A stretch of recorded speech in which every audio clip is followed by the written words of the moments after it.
So I've had some requests on how to set up low pressure 50s as doubles. So the first thing I've done here is I've done a visual inspection. I've spun on both cylinders and I am working on the isolator. So with the isolator, you're going to know that there is a reverse thread, and then that's going to be noted by a little notch. That is going to be on the right-hand cylinder, so the one over my right shoulder. So when I'm spinning on this isolator, I'm going to apply even pressure on both of the valves and spin that isolator clockwise.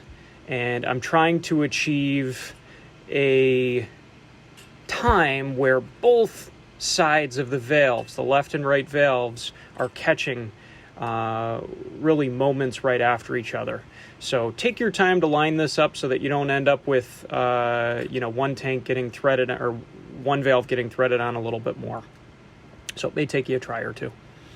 Lubricating the isolator O-rings isn't a bad idea either. It just makes life a little bit easier. Then I'm going to slide the bands on. I like doing this without the bolts. It helps me not scratch the cylinders. And I'm going to line these up so that they're 11 inches on center. I've always done the top band just where the cylinder turns into a flat. So right after that curve in the upper part of the cylinder. Once I've got that marked at 11 inches on center, I'm going to take the bolts and I'm going to go ahead and lubricate the bolt. This just helps so that you don't gull that stainless steel and end up having to replace your bolts every year. So a little bit of lubricant on there. I'm going to thread the bolt straight through, put on my lock washer, and then spin on my nut. Not doing anything tight here, not yet. Doing this on a flat surface allows you to have cylinders that are even and not, not balanced or twisted, if you will. Just get the other bolt going here. Put a little bit of lubricant on there.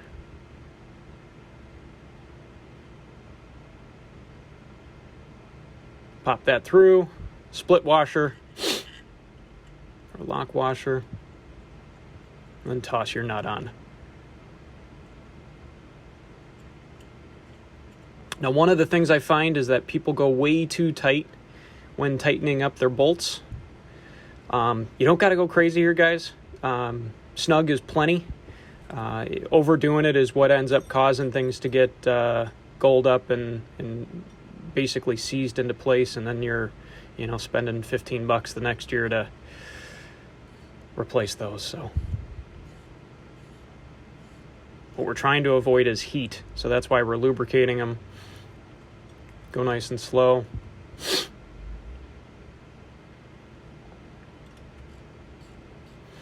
Troubleshooting guide here: if you find that you've got a gap, in the cylinders or in the bands on top of the cylinders, try loosening up a little bit. Just so you know, the spacing here on the manifold, so from center to center, or from valve to valve rather, this is a blue steel manifold, it's going to be 8 inches and 3/8. I'm now just putting down the flat washers and putting on the wing nuts. So this kit's ready to go. The last thing you can do is just decide how you want your isolator pointed, whether you want it pointed straight up into the sky at a 45-degree angle or somewhere in between there.